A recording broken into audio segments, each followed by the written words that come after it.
안녕하세요. 독서를 사랑하시는 여러분. 불같이 독서하고 글 쓰고 말하기를 실천하는 불동남입니다. 이번에 소개해드릴 책은 종교개혁에 관한 것입니다.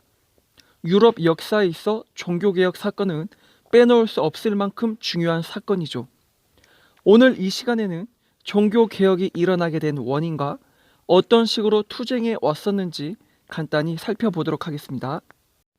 중세시대에는 교회의 역할이 컸었죠. 여기서 말하는 교회는 개신교가 아닌 카톨릭 교회를 말합니다. 앞으로 설명할 때에는 교회라는 말 대신 카톨릭이라고 표현하겠습니다. 아무튼 카톨릭의 영향력이 컸었던 중세 시대는 그야말로 암흑 시대였습니다. 왜냐하면 종교의 자유가 없었을 뿐만 아니라 교리가 다르다는 이유로 사람을 쉽게 죽였기 때문이죠. 여러 명이 목이 잘려 나갔고 화형대에서 고통스럽게 죽었습니다. 자, 그런데요. 사람을 죽여야만 했던 교리는 대체 어디서 나온 것일까요? 원래대로라면 그들이 항상 외치는 신에게서 나온 것이어야 할 겁니다. 하지만 카톨릭이 주장하는 교리란 성서에 있지도 않는 것이었습니다. 이 말은 결국 교리란 사람들이 만들어낸 규칙이라는 거죠. 또한 교리에 문제만 있었던 것이 아닙니다. 당시 부모들은 자신들의 출세를 위하여 자녀들을 수도원에 보내는 경우가 많았습니다. 무서운 것은 한번 수도원에 들어가면 나올 수 없다는 것입니다. 탈출이라도 했다가 걸리게 되면 처형됐었죠. 조용히 있는다 한들 수도원 안에서의 강제 노동은 그칠 줄 모르는 고된 날들의 연속이었습니다. 그리고 강제 노동뿐만 있었던 게 아니죠.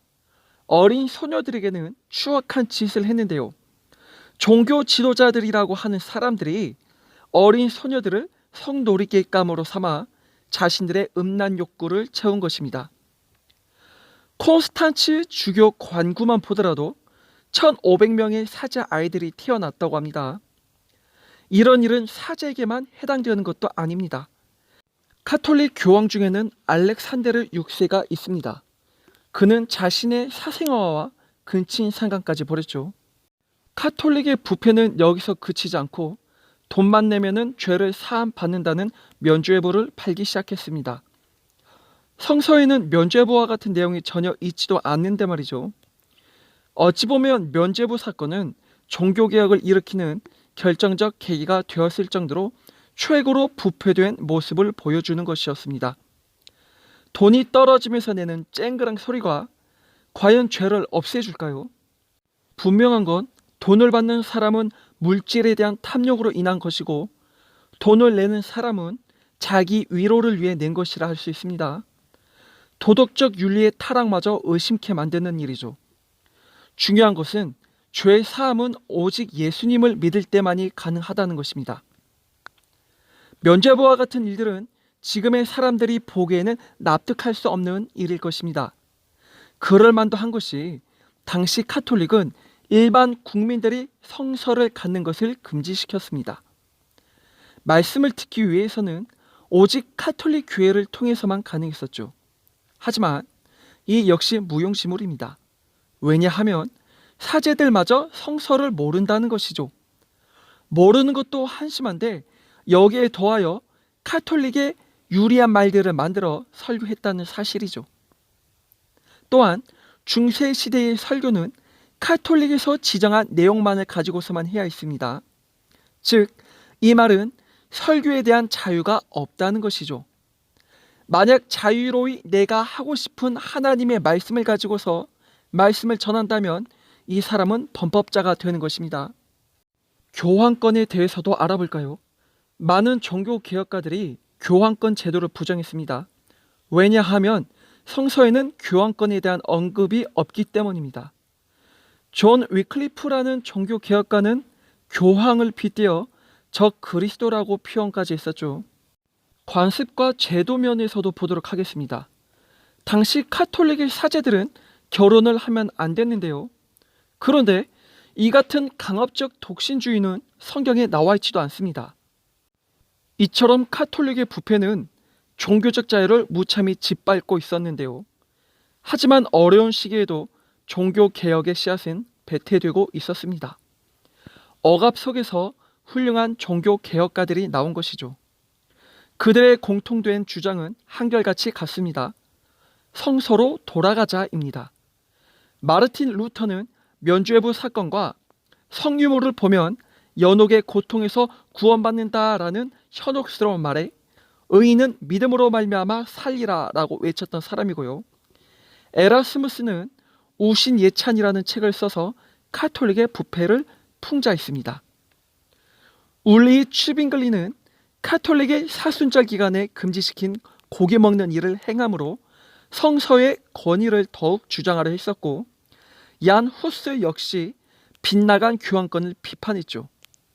토머스 그랜머는 카톨릭 예배의식의 대부분을 폐지시켰습니다. 뿐만 아니라 종교개혁 기간에는 성경 번역과 기독교 고전이라 할 수 있는 책들이 많이 쓰여졌는데요. 필립 멜랑히톤의 신학 강요가 있고요. 존 버니언의 철로 역정이 있습니다. 윌리엄 틴들이라는 사람은 최초로 성서의 신구약을 영어로 번역했고, 존 퍽스는 순교자 열전을 썼습니다. 이 밖에도 많은 책들이 쓰여졌습니다. 이렇게 종교개혁은 카톨릭의 저항에서부터 시작하여 영국 국교회의 탄압에 이르기까지 오랜 시간 동안 일어났습니다. 이 종교개혁 과정에서는 종교의 자유를 위해서 프랑스에서는 위그노 혁명이 일어났었고, 영국에는 명리의 혁명이 일어났습니다.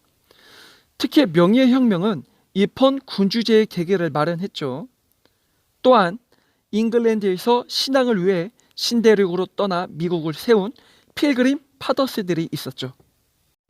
이제 마무리 짓도록 하겠습니다. 미국의 40대 대통령인 로널드 레이건이 이런 말을 했었죠. 근본으로 돌아가자. 여기서 말하는 근본이란 청교도 정신을 말합니다. 마찬가지로 종교개혁가들은 근본인 성서로 돌아가기 위하여 많은 희생을 치러야만 했습니다. 목숨을 버리면서까지 개혁을 실천할 수 있었던 근본의 정신은 너무나 중요한 것이었습니다. 하지만 국가는 근본을 억압하려 했고, 이러한 종교의 억압은 또 다른 자유의 억압으로 이어져 왔었습니다. 오늘 말하고 싶은 중요한 점은 근본인 성서의 권위로 돌아가자입니다. 왜냐하면 똑같은 혁명이라도 그 개혁 대상이 근본인 것과 아닌 것과의 차이는 너무나 크기 때문입니다. 종교개혁 가운데 생겨난 프로테스탄트, 즉 청교도들은 성서의 근본을 위하여 명예의 혁명을 일으켰고, 그 결과 입헌 군주제의 계기를 마련했지요. 반대로 근본이 아닌 것들의 혁명을 했던 공산주의와 파시즘은 파멸을 가져왔습니다. 이제 스스로에게 물어볼 수 있는 것은 어느 쪽에 서 있는 개혁가인가 하는 것입니다. 근본을 붙잡는 개혁가일 때 이에 따르는 부수적인 자유도 따라온다는 사실을 기억하셨으면 합니다. 지금까지 시청해 주셔서 감사합니다.